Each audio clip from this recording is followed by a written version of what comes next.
अस्सलामुअलैकुम फ्रेंड्स, मैं शाइमा अपने channel cooking with Shaima Khan में आपका बहुत बहुत वेलकम करती हूँ। आज मैं लेकर आई हूँ बहुत ही स्पेशल सी रेसिपी, शादियों में बनने वाला गाजर का बहुत ही डिलीशियस और स्पेशल सा हलवा, जो कि बहुत ही स्पेशल ट्रिक के साथ और ट्रिक्स के साथ बनाया जाता है। इसको बनाने के लिए हमें क्या चाहिए देख लेते हैं, लेकिन उससे पहले अगर आप मेरे चैनल पर न्यू हैं तो प्लीज़ मेरी रेसिपी को लाइक और मेरे चैनल को सब्सक्राइब करना बिल्कुल ना भूलें।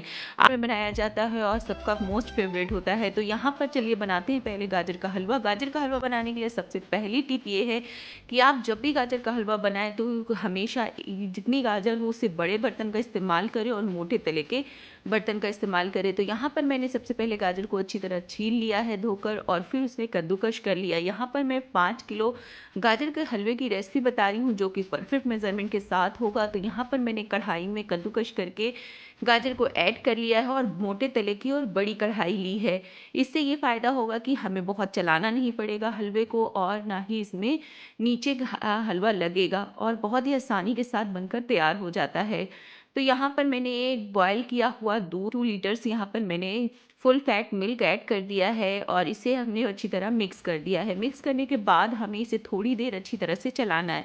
इसको जब तक हमें चलाना है ना, जब तक कि फिर से गाजर में डालने के बाद इस दूध में अच्छी तरह से बॉयल फिर से नहीं आ जाता है ना, जब तक हमें इसे चलाते रहना है। तो एक बार जब ये गाजर में जो हमने दूध डाला है उसमें एक बार फिर से बॉयल आ जाएगा, बस हमें उतनी देर के लिए इसे चलाना है और इस पे ध्यान रखना है। तो हमारा देखिए इस तरह से गाजर में बॉयल आना शुरू हो गया है, हल्का सा गर्म हो गया है दूध, क्योंकि ऑलरेडी पहले से हमने इसे गर्म करके डाला है। और आप कभी भी गर्म बिना किए हुए दूध इसमें ना डालिएगा, नहीं तो फटने के चांसेस होते हैं, क्योंकि ठंडा गर्म हो जाता है तो इससे दूध हमारा जो है फट सकता है, क्योंकि फ्रूट्स और वेजिटेबल्स में थोड़ा सा खटास होती है जिससे दूध फटने के चांसेस होते हैं। तो इसलिए हमेशा आप एहतियात से दूध को गर्म करने के बाद ही ऐड करेंगे। इस तरह से देखिए बॉयल आना शुरू हो गया है। अब हमने क्या करना है, इसे आप चाहें तो इसे हाई फ्लेम पर ही पकाएं, लेकिन अगर आप हाई फ्लेम पर बनाते हैं ना तो इसे ढकने की ज़रूरत नहीं है, क्योंकि अगर आप ढक देंगे तो दूध बॉयल हो सकता है। इसलिए आप थोड़ा सा इसे खोल कर बनाएं। अगर आप इसे स्लो फ्लेम पर बना रहे हैं तो इसे आप धीमी आंच पर रख के और ढक दीजिए। वैसे हाई फ्लेम पर बनाएंगे तो बहुत जल्दी बन जाता है और गाजर भी बहुत अच्छी पक भी जाती है। तो यहाँ हमने इसे थोड़ी देर धीमी आंच पर रखने के बाद एक बार जब बॉयल आएगा तो इसे फिर 10 से 15 मिनट तक जब इसमें बॉयल आ चुका है तो देखिए इस तरह से ऊपर ये गाजर का जो कलर है ऊपर आ गया और एक झाग जैसा बन गया है। हमने इसे फिर से मिक्स कर देना है और इसे हमने पकने देना है। हाई फ्लेम पर हमें पकाना है, जब तक इसे पकाना है जब डाला है ना ये अच्छा खासा इसका आधा रिड्यूस नहीं हो जाता है, जिससे जब तक हमें इसमें गाजर को पकाना है। इस तरह से गाजर को जब हम दूध में पकाते हैं ना तो टेस्ट बहुत अच्छा आता है। आप चाहें तो इसे ऐसे भी पका सकते हैं, लेकिन जब आप दूध डालते हैं ना तो इसमें बहुत अच्छा टेस्ट आता है। गाजर इसमें पकती है ना तो उससे फ्लेवर बहुत अच्छा आता है। उसके बाद आप चाहें तो इसमें खोया डालें या ना डालें, ये आप पर डिपेंड करता है, लेकिन दूध डालने से टेस्ट बहुत बढ़िया आता है। तो इस तरह से मैंने इसे मिक्स करके और इसे ढक दिया है। अब यहाँ पर पकते हुए गाजर को दूध में पकते हुए करीब 1 घंटा हो चुका है, और देखिए ये काफ़ी हद तक रिड्यूस हो गया है। अब हमने क्या करना है, इसमें ऐड कर देना है शुगर यानी चीनी। चीनी यहाँ पर मैंने 3 कप जितनी ली थी, जो कि बहुत परफेक्ट आया था, ना ही बहुत मीठा था और ना ही बहुत ज़्यादा कम मीठा था। तो ये परफेक्ट मेजरमेंट है। अगर आप बनाएं तो इसी मेजरमेंट के साथ बनाएं, आपका हलवा बहुत ही टेस्टी और बहुत ही परफेक्ट बनकर तैयार होगा। जैसे ही हम इसमें चीनी डालेंगे ना तो ये फिर से ये पानी रिलीज होगा और ये फिर से इसमें पानी लिक्विड ये फिर से हो जाएगा। तो अब हमें क्या करना है, इसे फिर से भूनना है, और इसे जब तक भूनना है, अब यहाँ पर हमें इसे एकदम ड्राई होने तक बहुत अच्छी तरह से भूनना है।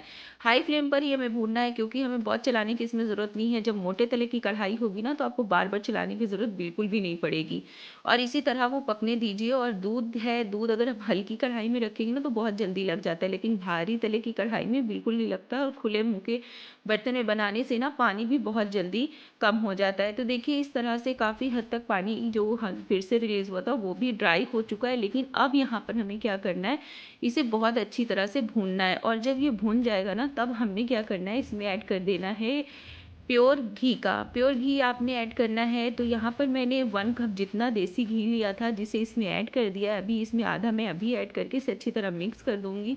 उसके बाद देखिए इसका जो हमने हलवे का गाजर का जो टेक्सचर है ना, जैसे ही आप घी डालेंगे ना, जो भी बहुत रूखी रूखी सी है, इसका टेक्सचर तुरंत चेंज हो जाता है। तो देखिए यहाँ पर टोटल मैंने 1 कप जितना घी डाला था। आप अपने अकॉर्डिंग भी डाल सकते हैं, इतना घी डालें या ना डालें, वैसे बहुत ज़्यादा भी नहीं है ये।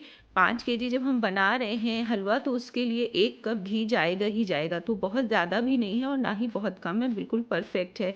तो इतना घी डालने के बाद यहाँ पर मैंने कुछ ड्राई फ्रूट्स लिए थे जिसमें काजू था, बादाम था और यहाँ पर मैंने डाला था एक मेन इंग्रेडिएंट जो है, जो इसके टेस्ट को और बढ़ा देता है, वो है मखाने। यहाँ पर मैंने मखाने डाले थे, इन सबको मैंने अच्छी तरह से पाउडर बनाकर और इसमें ऐड कर दिया है। इसको ऐड करने से ना ये दिखेगा भी नहीं और इसका टेस्ट ऐसा आता है ना कि बस आप जब खाएंगे ना तो आपको पता नहीं लगेगा कि इसमें पड़ा क्या है, लेकिन टेस्ट बहुत ही अच्छा आएगा। तो ये पाउडर जो हमने डाले हैं ड्राई फ्रूट्स, इसको डालने के बाद यहाँ पर मैंने ताज़ा कुटा हुआ इलायची पाउडर डाला है 2 चम्मच और यहाँ पर मैंने केवड़ा वाटर भी डाला है। वो सब डालने के बाद इसको हमें बहुत अच्छी तरह से भून लेना है और इस यहाँ पर भूनना बहुत ही ज़रूरी है। यहाँ पर जो भुनाई होगी ना उससे टेस्ट अच्छा आएगा, तो यहाँ पर आप भूनने में बिल्कुल भी कोताही ना करिएगा। तो ये यहाँ बहुत अच्छी तरह से भूनने के बाद हमने कुछ खड़े ड्राई फ्रूट्स भी डाले हैं और इनको डालकर मिक्स किया। उसके बाद मैंने यहाँ पर हाफ केजी जितना लिया था खोया या मावा, उसे इसमें डाल दिया है। अगर आप चाहें तो डालें, अदरवाइज़ आप इसे स्किप भी कर सकते हैं, क्योंकि ये हमने और हेल्दी बनाने के लिए किया है और गाजर का हलवा तो वैसे ही बहुत हेल्दी होता है।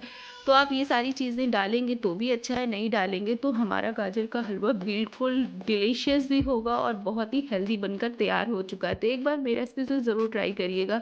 अगर मेरी रेसिपी अच्छी लगी है तो मेरे चैनल को सब्सक्राइब करना और वीडियो को लाइक करना बिल्कुल ना भूलें। फिर मिलूंगी एक बहुत ही ईजी और डिलीशियस रेसिपी के साथ। Thank you. अल्लाह हाफिज़। दुआओं में याद रखिए।